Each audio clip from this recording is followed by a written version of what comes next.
एक लड़के को समंदर के बीचों बीच 1 साल के लिए भेजा गया ताकि वो वहां मौसमी तहकीक रिसर्च कर सके। उसे इतनी बड़ी तनख्वाह दी गई कि उसने अपनी जान की परवाह तक नहीं की। जब वो वहां पहुंचा तो उस पुराने लाइट हाउस में पहले वाला अफसर जो वहां 1 साल से तैनात था कहीं दिखाई नहीं दिया। लड़का वहां अकेला रहने लगा। फिर एक रात समंदर की गहराइयों से एक अजीब मखलूक उभरी, एक ऐसी औरत जो न इंसान थी और न ही कोई जिन, लेकिन वो बेहद हसीन थी, ऐसी कि आंखें हटाना नामुमकिन था। उस रात वो लड़के के करीब आई और रफ्ता रफ्ता वो दोनों एक दूसरे के आदी हो गए। अब वो मखलूक हर रात आने लगी और लड़का उसके बगैर रह नहीं पाता था। 1 साल गुजर गया, लेकिन जब वापस जाने का वक्त आया तो उस लड़के ने इनकार कर दिया। उसने कहा, मैं अब यही रहूंगा सारी जिंदगी। आखिर वो मखलूक कौन थी? न इंसान न जिन। फिर ऐसी क्या हस्ती थी कि उसने एक इंसान को दुनिया छोड़ने पर मजबूर कर दिया? और वो उससे ऐसा क्या करवाती रही कि उसने अपना सब कुछ कुर्बान करके हमेशा के लिए समंदर को अपना घर बना लिया? समंदर की गहरी खामोशी में एक छोटी रिसर्च टीम भारतीय बहर-ए-हिंद के बीचों बीच वाक़े एक वीरान जीरे की तरफ बढ़ रही थी। उनका हदफ था एक ऐसा मकाम जहां न इंसान बसता था, न परिंदे उड़ते थे, बस लहर और हवा की वहशत थी। जहाज पर मौजूद टीम में सबसे कम उम्र मगर सबसे अहम रुकन था आदित्य शर्मा, एक नौजवान मौसम अफसर। हुकूमत ने उसे यहां 1 साल के लिए तैनात किया था ताकि वो जीरे के बदलते मौसम का मुतालिया करे। तमाम साजो सामान, खुराक, आलात और रहाइश पहले ही तैयार थे। कई दिनों के सफर के बाद कश्ती जब जीरे के करीब पहुंची तो वो मंजर किसी अफसाने जैसा लग रहा था। नीला समंदर, खामोश आसमान और बीचों बीच एक तन्हा जजीरा, जैसे दुनिया ने उसे भुला दिया हो।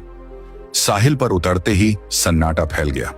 न कोई परिंदा, न कोई निशान जिंदगी, सिर्फ लहरों की गूंज और हवा की सिसकी। जजीरे के बीच एक पुराना लाइट हाउस और उसके पहलू में एक छोटा सा मकान खड़ा था। यही आदित्य का नया घर था, जहां उससे पहले मौसम अफसर राघव वर्मा तैनात था। लेकिन जब टीम ने उस मकान का दरवाजा खोला तो अंदर अफरा तफरी थी। सामान बिखरा पड़ा था, कागज उड़े हुए थे, कुर्सियां उल्टी हुई थीं, जैसे कोई शख्स अचानक सब कुछ छोड़कर भाग गया हो। कप्तान राजीव सिंह और आदित्य ने एक दूसरे की तरफ देखा, फिर लाइट हाउस की तरफ बढ़े, मगर वहां पहुंचकर उनके कदम रुक गए। पूरा लाइट हाउस नुकीली लकड़ियों और लोहे की सलाखों से बंद था, जैसे किसी ने उसे जानबूझकर कैद कर दिया हो। राजीव ने जोर से दरवाजा पीटा, कोई जवाब नहीं। आखिरकार उसने धक्का दिया, दरवाजा चरचराहट के साथ खुल गया और अंदर एक अधेड़ उम्र शख्स खड़ा था, गोविंद नाथ। राजीव ने पूछा, पिछला अफसर राघव कहाँ है? गोविंद ने सर्द लहजे में कहा, वो समंदर की तरफ गया था और कभी वापस नहीं आया। कप्तान खामोश हो गया, आसपास की हवा जैसे रुक गई थी। उसने आदित्य से कहा, अगर चाहो तो हमारे साथ वापस चल पड़ो, ये जगह ठीक नहीं। लेकिन आदित्य ने इनकार कर दिया। उसके दिल में एक ही ख्याल था, अगर मैं ये काम मुकम्मल कर पाया तो मेरा नाम बन जाएगा। यूं आदित्य ने फैसला कर लिया, खाह वाह जीरा कितना ही सन्नाटेदार और खतरनाक क्यों ना हो, वो ये साल यहीं गुजारेगा। कप्तान राजीव ने रवानी से पहले आदित्य के हाथ में बंदूक थमाई। ये जगह महफूज नहीं लगती, वो बोला, अपना ख्याल रखना।